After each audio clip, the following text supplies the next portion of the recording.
ചോദിക്കണം. നിങ്ങൾക്ക് പഠിച്ച് നല്ല ജോലിയൊക്കെ കിട്ടി, ഡോക്ടറായി എന്ന് വിചാരിക്കുക. എന്നിട്ട് നിങ്ങൾ എവിടെ എത്തി? നിങ്ങൾ ഗൾഫിലാണ് ജോലി ചെയ്യുന്നത് കേട്ടോ. ഗൾഫിൽ, അറബി രാജ്യത്താണ് നിങ്ങൾ ജോലി ചെയ്യുന്നത്. അപ്പോൾ അവിടെ നിങ്ങൾ ഇങ്ങനെ ജോലി ചെയ്തുകൊണ്ടിരിക്കുമ്പോൾ നിങ്ങളുടെ ഓഫീസിൽ ഒരു സംഭവം ഉണ്ടായി. ഓഫീസ് മൊത്തം ഫംഗസ് പിടിച്ചു. കിങ്ഡം പഞ്ചയല്ലേ നമ്മൾ പഠിക്കണേ. ഫുൾ ഫംഗസ് പിടിച്ചു.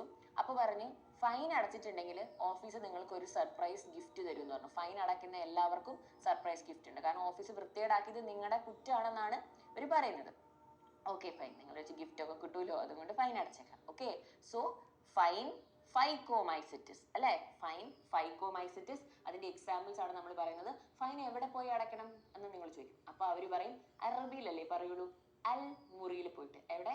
അൽ ഫത്തലു എന്ന് പറയുന്ന പോലെ അൽ മുറിയിൽ പോയിട്ട് അടയ്ക്കണം എന്ന് പറയും. So al for albugo, mu for mucor and rhi for rhizopus. മുറിയുടെ റീ ഫോർ റൈസോപ്പസ്. ഓക്കെ, അപ്പൊ അത് മൂന്നുമാണ് ഫൈക്കോമൈസിറ്റിസിലെ നമ്മുടെ എക്സാമ്പിൾസ്.